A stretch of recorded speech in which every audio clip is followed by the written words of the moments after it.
Good afternoon, everyone. This is Shannon Gallo with SPS, Office of Career Services. I'm so very sorry about the delay in getting started. We just wanted to make sure that everything was running properly before we began today's webinar, and it appears to be running properly now. If you could take a quick second and let us know if you can hear me clearly, I would greatly appreciate that. We're going to be presenting today's webinar. It will actually be two presenters. So as long as you can hear me, we'll go ahead and get started with everything and hopefully avoid any further delays.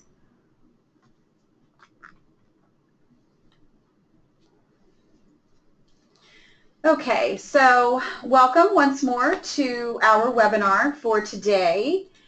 The presenters in today's Before we get started with our presenters for today's webinar, I just wanted to let all of you know that if you have questions during today's webinar about the content, we hope that you'll be happy to send those in. If you have a Mac, your control panel where you send the questions looks like the box on the left. And if you have a PC, it looks like the box on the right. So please send your questions in at any point. Our presenters will be happy to answer as many of those questions as they can get to at the end of today's webinar. Keep in mind that if you have questions related to more general career topics, we may skip over those for today because we really want to focus on the basics of interviewing. Additionally, if you have trouble with the technology, please call 1-800-263-6317, then press 1 for GoToWebinar, and then 2 for tech support. Hopefully everything should run smoothly from here on out, though. If we do get some interruptions with background noise as we're sitting here in Midtown, please just bear with us. We'll pause for a moment and then pick things up right where we left off. Our presenters for today, I'm so thrilled to have both of them presenting the content to you today. First, we have Kelsey Richardson, our career advisor here at the CUNY School of Professional Studies. If you've attended our programs before, you may be familiar with Kelsey. She's fantastic. And we also have Bethany LaLonda joining us today. She is the CUNY LEADS advisor here at the CUNY School of Professional Studies. And I know that Kelsey and Bethany are looking forward to presenting to you today. So with that, I'll turn things over to Kelsey Richardson. Thank you, Shannon. Welcome, everyone, to the webinar. Thank you so much for joining us today. We're going to be talking about basic interviewing strategies, and we have several topics to cover because we want to give you as much information as possible so that you'll feel as prepared and confident as you can when you go into your interviews. So we're going to be talking about preparing for an interview, proper interview attire, responding effectively to challenging questions, potential questions to ask the interviewer, disclosing a disability, do's and don'ts, and then closing the interview and follow-up. So let's begin with preparing for an interview. Now, preparation is extremely important because a lot of times you can really minimize your nervousness if you feel very prepared as you go into the interview itself. So just try to remember that your role during the interview is to promote yourself and let the employer know who you are, and then also to gain more knowledge about the organization and the position. So the interviewer's role is to learn more about you. So it's really more of a conversation, and viewing the interview as a conversation rather than an interrogation, let's say, which it can feel like if you're particularly nervous, can certainly put you more at ease. So, so just make sure that, you try to go into the experience with that sort of framework that I'm going to be letting the interviewer know more about me, and I'm going to learn more about this job itself and the organization. And then that, again, will help you sort of begin it in a positive light. So two of the most important steps in preparing for your interview are self-assessment and employer research. Now, for self-assessment, just think about the fact that your professional self is really what you want to be presenting to the employer, and so you have to really think through what are some of your professional strengths, weaknesses, career goals, and what type of position is the best fit for you. So the self-assessment part is important, to go through all of that and make some notes to yourself so that you can communicate these clearly to the interviewer.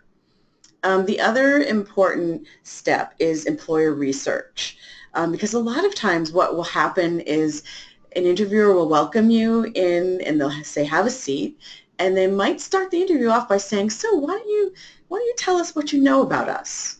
And if they do that, you want to be fully prepared. If you haven't done your employer research, then you can start off the interview, really stressed out to begin with if you have nothing to say when they begin that way. So just make sure that you have an extensive amount of information about the organization and the position that you're interviewing for. So the ways to do that, of course, internet research, go to the organization's website, do Google searches, find out as much as you can about them. See if you can find some recent articles, some recent press on them, and find out sort of what's going on currently with the organization. And then also make sure that you utilize LinkedIn, because if you have your interviewer or interviewers' names in advance of your interview, you can go on LinkedIn and you can search and you can find out more about them. So additional preparation tips include make sure that you're able to discuss everything from memory on your resume.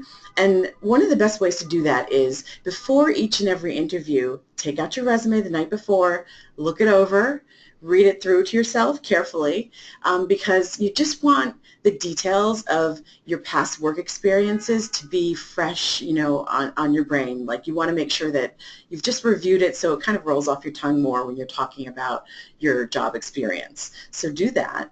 You also want to think through, like, why do you want to work for the organization, what you have to offer, and why you're the best fit for the position. Make sure you think those through and take notes for yourself on those different aspects, because often employers will cover these areas in the different questions that they ask. You also want to make sure that you allow more than enough time to be punctual for the interview. If you, let's say, live in Brooklyn and you have an interview in Manhattan, Midtown, and maybe it would take 45 minutes to get there normally if everything goes well, add at least 30 minutes, even 45 minutes to that time so that you leave an hour and a half in advance. And if you get there really early, you can always just go to a Starbucks. They're usually on almost every corner, and you can make sure that you, take a deep breath and have coffee or just review your notes, whatever you need to do. But you just want to make sure that you account for New York City's delays that often happen, and just ensure in every way you possibly can to be punctual. But if you do find yourself detained en route, make sure that you stop as soon as you can and call from your cell phone and let them know that you are delayed, and just apologize for being delayed and that you'll be there shortly. And practice, practice, practice. You can never practice enough. Make sure you're going over the questions the night before. If there's a way to practice with a friend or with a family member or your career services office, make sure that you do that as well. Another important aspect of preparation is how you dress and present your professional image during the interview. You should always be prepared to wear professional business attire and keep the industry in mind. For example, if you're interviewing for a finance job or a legal job, you want to appear more conservative, maybe wear muted colors. However, if you're interviewing for a position in the creative field, you might have a little more leeway, but never appear overly dressed or extravagantly dressed, because that may not fit in with the culture of the organization. The interview is your first impression to the employer, so put some careful consideration into how you're dressing and how you're presenting yourself during that first interview. Also, you want to keep in mind your accessories. Makeup and jewelry, make sure that it's not too distracting. When you bring a bag, make sure that you're not carrying a huge briefcase or a large oversized bag. You want to bring something that is small enough that it's not distracting from your image. Also, another important accessory is our cell phones, since we all seem to carry them with us wherever we go. Please remember to turn off your cell phone, put it away, do not look at it while you're interviewing, and because that will definitely distract you and present a poor image to the employer. Thank you, Bethany. Now I'm going to talk about responding effectively to challenging questions. This is the part of the interview that often makes people the most nervous. What are they going to ask me? What can I say? And so you just want to make sure that you've thought through enough types of questions that they may ask you, and always remember to support your responses with specific examples. So, for instance, if you were to say that you're an excellent multitasker and you have strong analytical skills, for instance, if you can just say that, but it's not as compelling and it's not as convincing as if you say that and then you give examples of how either in your current position or in your last position you demonstrated the skills of multitasking and having a strong analytical ability. Then we're first going to go over actually more general questions, and then after we go over general questions, I'm going to touch on what we call the behavioral questions. So first, the general questions are the ones like, for instance, tell me about yourself, which is usually one of the least favorite questions of everyone because it just feels so open-ended. But when you hear this question from an employer in an interview, think they're saying to you, tell me about your professional self. So just make sure that you do keep it focused on your professional self. So you could say, for instance, I'm currently a student at the CUNY School of Professional Studies, and most recently my work experience includes, and then talk a bit about that. And then what you could do is to sort of wrap it up so they kind of know that you'll be ready for their next question. You could say something like, and I'm very excited to be here to talk to you about this opportunity. And then they'll kind of know, okay, now I can ask you the next question. So just keep in mind that this tell me about yourself, it's like your 30-second pitch, you know, as it's often called. It's a very brief response, but it's just sort of enough to give them a snapshot of who you are in terms of your professional abilities to offer them. Now, what are your strengths and weaknesses? Again, like when you're doing your preparation, try to think about at least 3 strengths that you can mention and having examples to support those strengths. And then a weakness is, again, not a favorite question. And weaknesses, it's a tricky question, so you have to be really careful with how you answer this question. You have to make sure that you don't reveal anything that would be, so to speak, used against you. So, for instance, if this is a position where you're doing a lot of public speaking, you don't want to say, well, the weakness is, you know, I'm really shy with people and I have trouble speaking in front of crowds, right? That's absolutely what you don't want to say. You want to choose something that is not related to what your job functions would be for this. So, for instance, if there's a skill that you haven't developed yet, like learning a second language, and you want to mention that as a weakness. You could say something like, well, I really feel that I'd like to learn a second language and I just have not had the opportunity to do that yet. So I would say, you know, in terms of weaknesses, that would be one, but I look forward to the opportunity to being able to do that going forward. So you could answer along those lines. Number 3 there, what makes you the best candidate for this position? When you're answering this question, I want you to keep thinking like they want to know about my skills and the relevant skills that I have to offer them. So that's what you want to talk about, and that's what makes you the best candidate, is that you have relevant skills to offer them if you were hired for this position. Number 4 there, what do you know about this company? We touched on that, like when you're doing your research. So you want to make sure that you talk about the kinds of things that you learned when you looked at their website and when you looked at articles, and you just want to demonstrate like your interest in the company, your enthusiasm, and your knowledge. For number 5 there, where do you see yourself in 5 years, 10 years? For that kind of question, they're trying to figure out, like, does your long-range plan fit in with theirs? So you don't want to answer this question saying something like, oh, in 5 years I'd like to relocate, you know, to Spain, or I'd like to, you know, go to law school full-time, unless if it's a job for a law firm and you wanted to do law school part-time, that's a whole different thing. But I just mean if it's an unrelated kind of goal, you don't want to mention anything like that. You want to mention things like, well, in 5 years, I'd really like to see myself taking on more responsibility, and I'd like to really grow with the organization and with this position. So those are the kinds of answers that you want to give. For number 6, why are you looking for a new job? For that, you want to focus it on where you're going, like that you are looking for a new opportunity, a challenge, or perhaps you want to get a new position that's more in alignment with the degree that you just completed. Those are the kinds of things that you want to say. Not things like, I hate my boss now, or, I have to get out of here. Like, none of that. It all needs to be thinking about the positive and going forward in the future. And then lastly for this one, do you have any questions for me? Usually employers ask you this at the end of their questions for you. And when they do, you don't ever want to say, oh, no, thanks, you covered everything. You want to make sure that you have questions because it demonstrates your interest in their organization, the position, and, it demonstrates intelligence to them that you're thinking and you're intrigued by this opportunity. So you want to make sure, and we're going to go into more detail about that later. Bethany will cover more about the kinds of questions to ask. And then so for behavioral questions, the first one there, describe a time when you were faced with a stressful situation that demonstrates your coping skills. So for this, you want to make sure that you use a situation where you demonstrate stress. So it could be like a customer or client, that you were dealing with at a job. You couldn't get them a product that they really needed.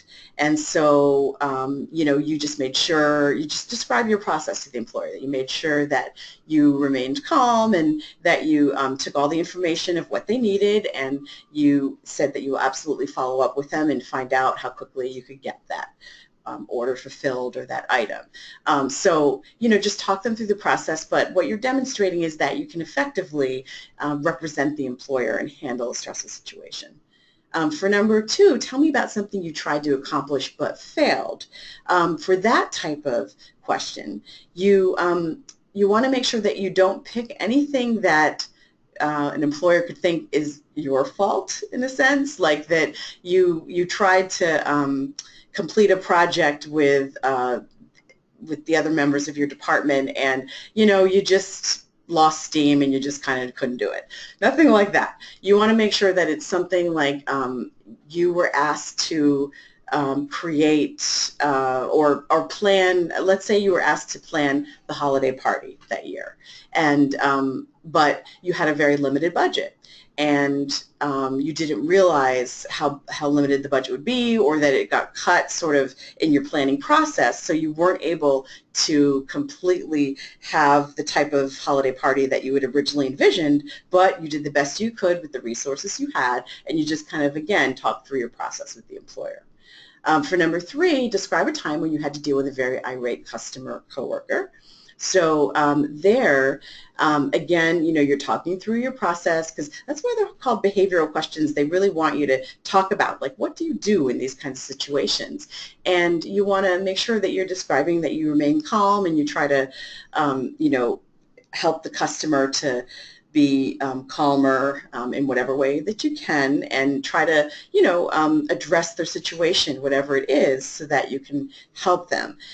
What you don't want to do is you don't want to make the customer or the coworker look bad in the way you describe this. So you don't want to say, oh, that awful customer, or oh my God, that coworker was the worst ever. You want to make sure that you're very factual in the way you describe it, and you're just focusing on your coping abilities and how well you handled it. Then number 4, tell me about a time when you set a goal and achieved it. So for that, again, I know I keep mentioning your professional self, but, that's pretty much the theme of how you want to be answering your interviewing questions.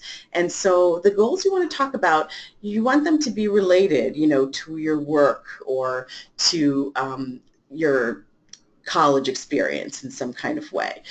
So sometimes, people say I set the goal of getting my degree because I had I had left school. I had done a couple years and I'd left school and I came back.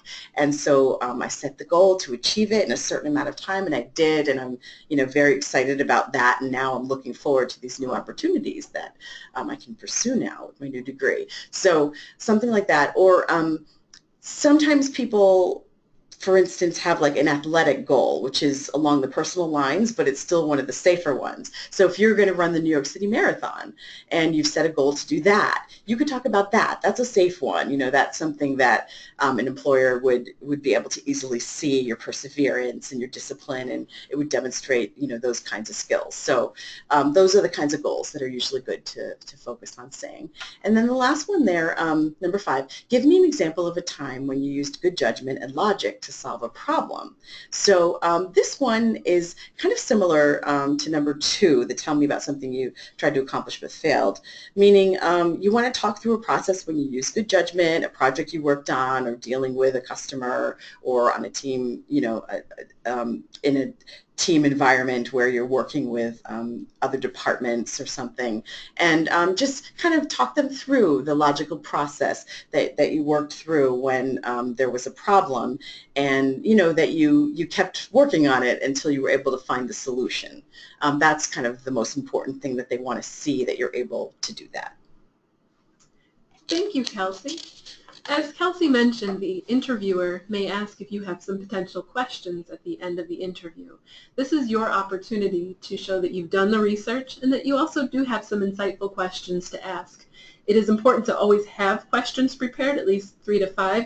However, do not ask those questions unless the interviewer invites you to. These questions, some of the examples that we've prepared on this slide could include, number 1, what would a typical workday be like for a person in this position?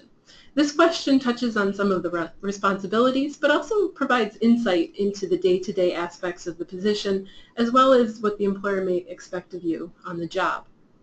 Number 2, what are some of the major challenges and rewards of this job?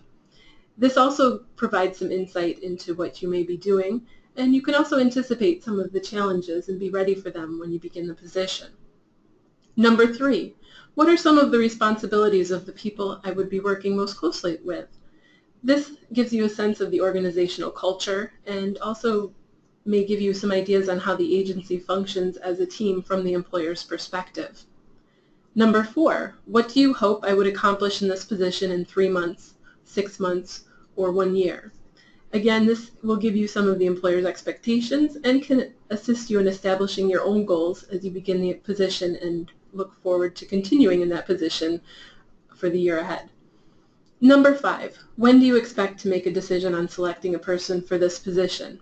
This is for your own peace of mind and often a question that many of us want to know when we conclude an interview. It's the perfect question to ask, and it allows you to understand from the employer's perspective where they are in terms of the interviewing process and when they might make a decision to hire. However, this is not the opportunity to ask about salary and benefits. It might have come up during the interview. However, at this point, you should focus on these types of questions and wait until you have the opportunity, either when you've been offered a job or when the employer brings it up, to discuss more in depth about the salary and benefits for the position. Another topic that we would like to cover very briefly is how to disclose a disability. This is a strategy that may not apply to everyone, but is very important because it does come up before, during, and even after the interview process. Disclosing a disability is a personal choice, and how and when to disclose must be determined on an individual basis. I encourage you to seek out assistance on your campus or from someone that can help you make that decision if this is something that you might need to do. If you choose to disclose prior to the interview, it's because you may need an accommodation to either participate in the interview, gain access to the building, maybe you need some type of interpreter services. This is your opportunity to disclose to the interviewer that you need these accommodations to fully participate in the interview. You should make that request when you're scheduling the interview. Do not wait until the day before or the day of the interview to notify the employer that you might need an accommodation for that purpose. If you choose to disclose during the interview, This is a choice that can be made if you feel more comfortable bringing it up, if you feel that you would interview better if you are able to disclose at that point. And again, this comes down to practicing how you will disclose and what you might say to the employer at that time. And finally, if you choose to disclose after the interview, it may be appropriate if you need to request an accommodation for the position. You can disclose at the time when you were offered the job, and you must always focus on how you disclose and remain positive. As Kelsey's mentioned many times, we don't want to focus on the negative, and disclosing is very similar in that you must focus on your abilities and the enhancements that you can bring to the job, not the negative aspects. During disclosure, you should be aware of what information you are disclosing and how you're saying it. Keep it clear, concise, and relevant to the position. Also practice. Practice how you will disclose to the employer about your disability, and practice what you want to say in terms of requesting specific accommodations. Always remember that you have rights and that you have protections that will protect you for this information to remain confidential. You should be treated very respectfully when you do disclose, and you have the right to receive reasonable accommodations.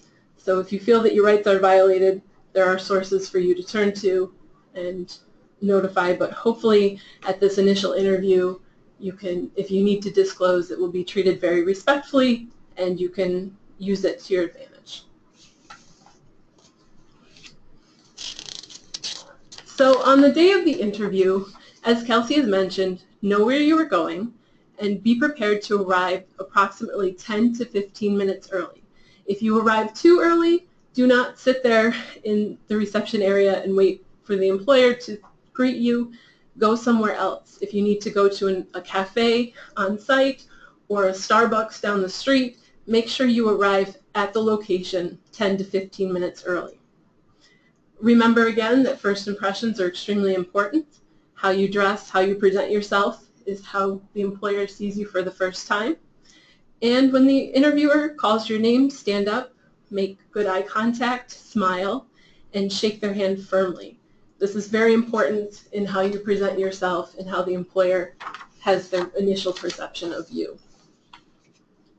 Some additional do's for the day of the interview: be confident, have positive body language, maintain eye contact, again, smile. You should always be attentive, alert, and courteous, going back to turning off your phone, putting it away. It's always natural to be nervous on the day of the interview, but remember to focus on the moment, be alert, and be present. You should also be cooperative. If the employer asks you to complete an application, maybe you've already presented your resume, do what the employer says. They are also gauging you to see how you handle the process and situations. So remember that during the interview, this is your opportunity to show them that you're cooperative and that you're willing to perform the duties that they're asking of you. Again, remember to stress your qualifications without exaggeration. Don't claim to have certain skills that you don't necessarily have. Don't try to sound like an expert. If you aren't completely sure on how to do certain things, you shouldn't tell the employer that you have skills that you don't have, because they might test you after the interview. So if you say that you're an expert in Excel, you don't want the employer to test you on your Excel skills after the interview, and then maybe it won't be as clear to them as you thought. Finally, be prepared to discuss salary range, but not until the employer has introduced the subject, because again, it may not be appropriate at this time. But do your research and have a range in mind in case the employer does bring it up. Okay, so I'm going to go over the don'ts. Okay, so we have our do's, all those things to keep in mind. Now for the don'ts, make sure that you don't complain in any way during this interviewing process. Not about the weather, your training, a former employer, personal problems. I mean, sometimes you can go to an interview and the weather, especially during the winter time, can just can feel like there's a monsoon on the way there, where you get soaked or something. If that should happen and you arrive at the interview and the employer says, oh my gosh, it's horrible out there, just say, oh yes, it is, this weather, I can't believe it, and then just let it go, and then just, move on to the positive aspects of shaking their hand and, a nice smile and a nice greeting. You also want to make sure that you don't interrupt or think ahead of the conversation. Remember that the employer is really leading this process of the interview, and let them do that. So as they're describing the position to you or different aspects of the organization, let them do that. And sometimes what can happen is if you're trying to think ahead of the conversation and not really listening to them, you can miss some of the things that they're saying. And so try to stay as present as you can as well. Don't be in a hurry to ask questions. Make sure that you wait until the employer invites them. And usually the employer invites the questions at the very end of the interview, but there are some employers that like to have it be even more of a conversation, and they may say as they begin the questioning process, now I'm going to ask you some questions, but please feel free to interrupt me or to ask any questions that occur to you while we're talking. And if they should do that and they set that tone, absolutely follow their lead. But barring that, just wait until they invite you to ask those questions at the end. And then make sure also that you don't become relaxed and informal at the interview and offer like personal details about yourself or something. Sometimes people make the mistake if an interviewer has like an informal style and they're very friendly and warm and they seem like a great friend, right? That's just their style, and there are times when sometimes they want to disarm you a little bit and see if you're going to divulge personal details or get too relaxed, because remember, they want to see how you would perform on the job. So if you get overly relaxed and you're not professional enough with them, then they'll think maybe you do that with their clients. And so they really are kind of really observing your behavior to see how you conduct yourself. So just always keep in mind that it's a professional exchange there. And then lastly there, don't offer any unfavorable information about yourself. And what I mean by that is that sometimes people have a more tell it like it is kind of personality style where they think, well, they asked me about, my strengths, and they asked me to talk about why I want this job, but I think I should also let them know, the other things about myself that aren't so nice. But this is not the opportunity to do that. This is an opportunity where it's an interview, you're being introduced to the employer, and it's your best foot forward. So you want to make sure that you're keeping it positive and you're letting them know the positive qualities that you have to offer them. So now in terms of closing the interview, some things to keep in mind for that are that you want to make sure that you get each interviewer's business card at the end. So, when you're shaking their hand and thanking them for their time, you could just say, could I get your business card? And if it is, in the next webinar that we do, we're going to talk more about like panel interviews. But, if there is more than one interviewer, just try to get all of their business cards so that it makes it easier for you to then do the next thing, which is sending a thank you email or letter. And you want to make sure that you send this thank you to the employer within 24 hours. Sooner better, so when you get home that evening, if you send them an email to thank them for their time and to reiterate your interest in the position and include in that thank you if there are particular skills that you talked about that would really add to their organization. So you want to do that in a timely way. Sometimes people think, well, do I really need to send this thank you? I mean, is this just one of these things that they say you should do, but it doesn't really matter? It often does matter. I mean, some employers just, they get the thank you and they're like, okay, great. And then others really look for that thank you and they consider it to be a demonstration of your interest in the position. So, so just make sure you attend to that protocol and send that thank you email. You can also mail a letter, but it takes longer to get there. So if you're going to mail that letter, definitely do that. Like, that very evening, drop it in the mailbox, or the very next day so that they get it as quickly as possible. But there are times when it's an advantage to do it with, by mail rather than email, because it may make you stand out more. I mean, hardly anyone does that anymore because we're so, technology driven. But again, it's your personal choice, but do one or the other. And then finally there, you want to make sure that you follow up the interview by phone or email if you haven't been notified of a decision. If you've asked the question when they invited you to ask questions at the end of the interview, if you've said, I was wondering when you might be making a decision about the position. And if they say, well, we'll be making a decision, I would say by the end of next week. So then if you don't hear from them by the end of next week, then I would say let another week go by and then follow up with them and say, I wanted to check in with you and reiterate my interest in the position and let you know that if you have any additional questions for me, please feel free to reach out to me. And then if you still don't hear from them, follow up again, because sometimes the person who follows up can be the one that reaches them at just the right time when they're deciding who do we want to bring back for the second round of interviewing or for the final round of interviewing. And your follow-up skills can be really key in that process. So we've covered quite a few different areas here. Again, the preparation and the interview attire, the challenging questions, good questions you can ask them, disclosing a disability, do's and don'ts, and how to close that interview. And these are all different ways that you can prepare yourself so that, again, when you go into this interviewing process, it's less daunting because, it's just one of those areas that many students and alumni just feel a lot of angst about this interviewing process, and you'll feel much more at ease if you take the time to think through all these different aspects of the preparation process and show up feeling more confident and prepared.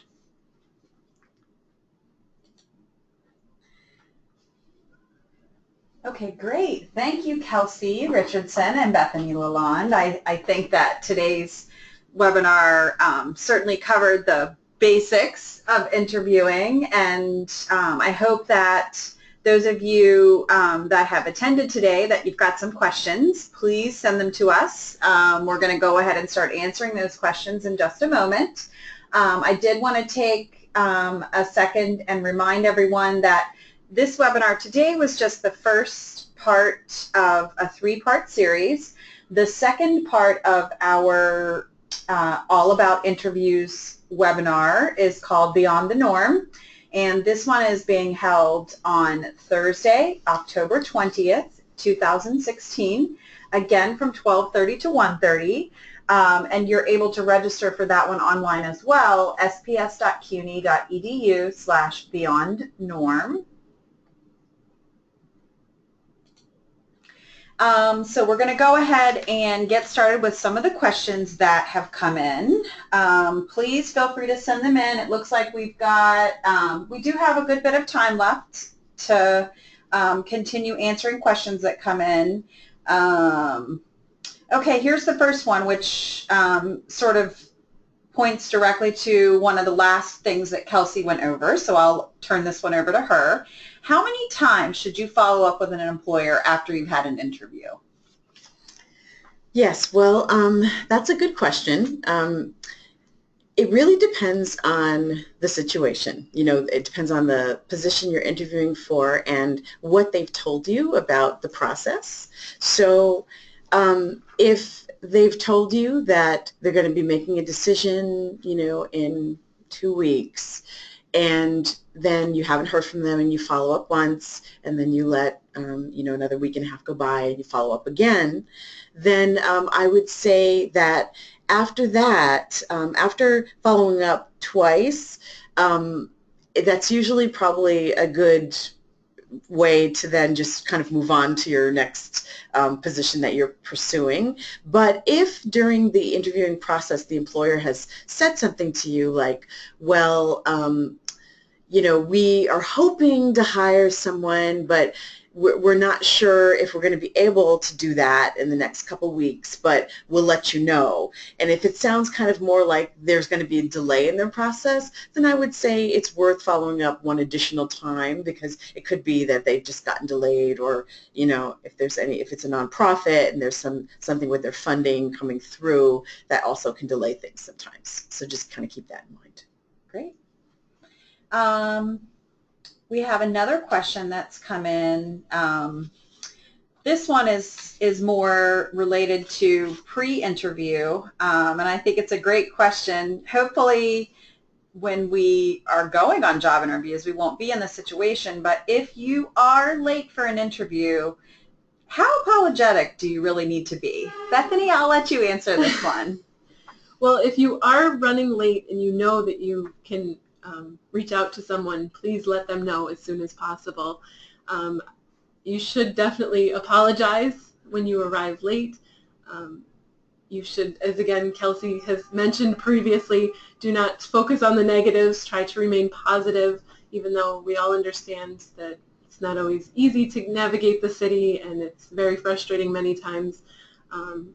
But in terms of how apologetic, you should be very, very apologetic. And again, you know, reach out prior, or as you know that you are running late, to let them know well in advance.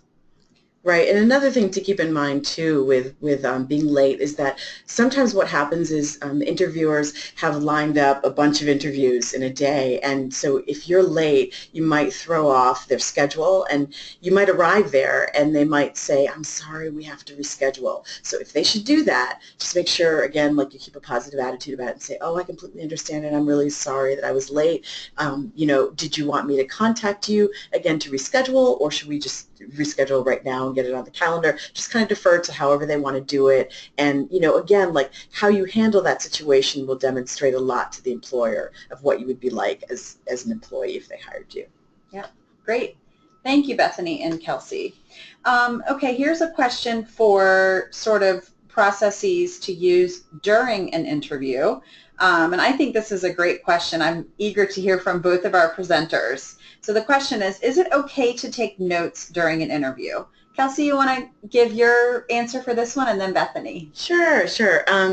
Yeah, that's a really good question.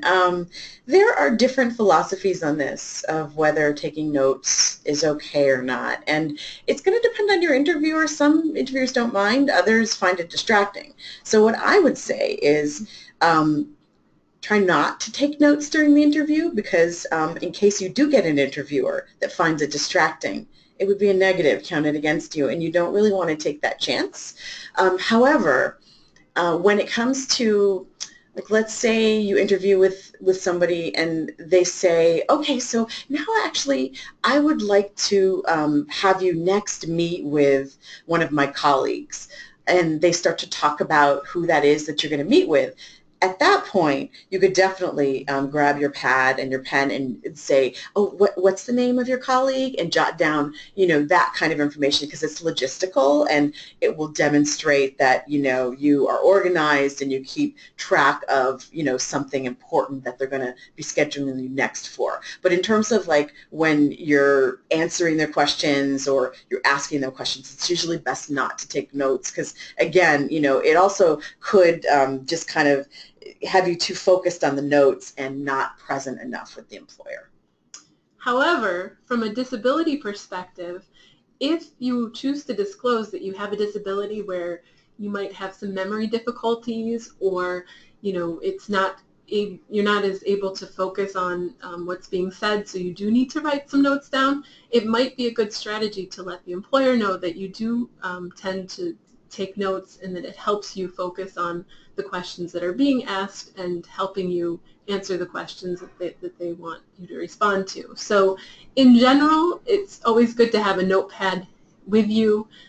You may not need to always bring it out, but if it is something that could be considered an accommodation for you during the interview, it might be a good idea for you to bring that up before the interview starts. Yeah, and one thing along those lines too is that sometimes what can happen is if they say at the end, do you have any questions for me? you can blank out, and just not even remember what you prepared at all. So I usually suggest actually that you write down the questions that you are going to ask them, have it in your bag so that if you should blank out, then you could say, oh yes, I do have questions for you. Wait a moment, see if they come to you, if they don't, and then just reach in your bag and then you can glance. And then that will also be something to help you. I think in some cases, well, in all cases, I agree with both of our presenters, but I think that in some cases, if you choose to do what Kelsey just described, it can show that you took some extra time to prepare even better at the beginning, and that, can be a positive thing with an employer, depending on the type of position, of course, but I think that in some ways that can be useful to you in showing that you are sort of serious about your job search and serious about the position. We've got two more questions about interviews that have come in, and we still have about 6 or 7 minutes left until 1:30, so feel free to send some more in. Okay, so the first one is more about what you wear to an interview and the style. The question is, for Bethany, during an interview, do you recommend matching the interviewer's style? Now, when I first read this question, I did think it was about attire, but it may also be in terms of their style of interviewing. So Bethany, do you want to take that one? Sure. So, I mean, I take it as an attire question because you might not know the interviewer's style, so to speak. You might not know the person before you walk into that. So it is good to do some research on the organization. Maybe you can use your industry knowledge to know how to present yourself at the interview. But then I guess when you're sitting there speaking to the interviewer, you can gauge their style. And as Kelsey has mentioned, this should be more of a conversation. It shouldn't be an interrogation. So I think it is important for you to match with the employer, how they're sitting, how they're presenting themselves, but also it is good to go in prepared a little bit ahead of time and to know what the organization might be like before you walk through that door. Great. Thank you, Bethany. Okay, and here's another question just sort of about the impression that you make when you first arrive at the interview. Kelsey, talk a little bit about how important is the handshake with respect to the employer in an interview? Sure. Eye contact and the handshake, it's always talked about when interviewing is discussed, and it actually is really important. Body language is something that, interviewers are unconsciously processing all along as they meet you and as you're going through the interview with them. So remember that the handshake is at the very beginning, when you're greeting them, they're first giving you the handshake. So you want to I always say, keep in mind that you want to give a firm handshake, but not so firm. Like sometimes people overdo it and like squeeze too hard or something, and that's jarring for an interviewer. So you don't want to do that, but you want it to be firm enough so that it's kind of like, yes, I'm confident, I'm here, I'm glad to be here, and nice to meet you. So kind of like giving that sort of impression in the handshake. So take it seriously, and again, like sometimes people like to practice that handshake with, friends or family or career services as well if you're doing a mock interview or something like that. So definitely take that seriously, and again, like a medium amount of strength in that handshake. I think that makes a lot of sense, Kelsey. If you could see the two of them, they're both pretending to shake hands as they're responding to the question. Okay, so we've got 2 more questions that have come in, and I think we probably have enough time to address those. The first of those is if you're looking for a new job because you need to increase your income, can you say that to the employer during the interview? Kelsey, do you want to give your take on this one? Sure. Now, this is good to keep in mind that when, if an interviewer says, so tell me why you decided to apply for this position or why you're interested in this organization or something along those lines, if you answer with, well, honestly, I needed, to increase my income, or I need a job, or I need a job that pays better, anything that has to do with the income, then it doesn't give the best impression. It can make it seem like that is your first focus, that's your primary focus, and you don't want the employer to think that. I mean, let's face it, the reality is we all work to support ourselves and our families, okay? That's a given, but that's not something that you want to really go into. So instead, you want to focus your answer something like, well, the mission of the organization was really appealing to me, and talk about the mission, or you were very impressed by the reputation of the organization or the opportunities that it presents for you. Those are the kinds of reasons that employers feel a lot more confident about hiring people for, not the money thing. Great answer. It's certainly, I think in the back of your mind when you're interviewing for a position, but I did want to mention at this point, shameless plug, the third part of our All About Interviews webinar series is on advanced interviewing strategies and the salary negotiations and compensation and all of that. That sort of is such a sticky, challenging part of the interviewing process. We are going to cover that in our third webinar this semester, and that one is on Thursday, November 17th, also from 12:30 to 1:30. So if that's a topic that seems to be of interest, you may want to consider signing up for that webinar as well. I think we have time for one more question. Well, I'll go for this one because we haven't really talked too specifically about this, and I think I'll ask it in a two-part. First of all, the question is, what do you explain when you are interviewing for a position for which you have no prior experience? And the person who's asking the question gives the example of if you're changing careers. And I would also be happy to hear from our presenters on how you would answer that question if you are maybe entry level, so you don't really have any work experience at all. Kelsey, can you maybe talk about how you would answer that question if you're trying to change careers? Sure, yeah. What you would do is try to focus your answer on what we call your transferable skills. You want to make sure that what you would do is you would talk about the skills that you've gained in the career that you've had and the work that you've done, and how you would really look forward to being able to use those skills in this new career, this new position. And you can also emphasize your education if you've gotten a degree in your new area, and how much knowledge you've gained along those lines as well. Yeah, absolutely. And Bethany, how would you recommend someone answers the questions and interviews for a position for which they don't have any experience really at all? If they're entry level, or if they've, maybe haven't really had job interviews or things like that previously? So for an entry-level position, or a position that you really are just starting out at, I think it's important to focus on your education as well. Also, any skills that you might have gained through volunteer opportunities. Perhaps you've been able to work on certain projects while you were in school. Focus on that experience. You might not have paid experience to go upon, but you certainly have other skills. Going into the interview, you have a wide array of skills and abilities, and this is the opportunity to showcase those. And so you really do want to take some time to think about what you're bringing to the interviewer and be able to bring that out in the interview. Great. Thank you, Bethany. Well, I'm seeing that this concludes the time that we allotted for today's webinar. I'd like to, first of all, thank both Kelsey and Bethany for presenting today's webinar.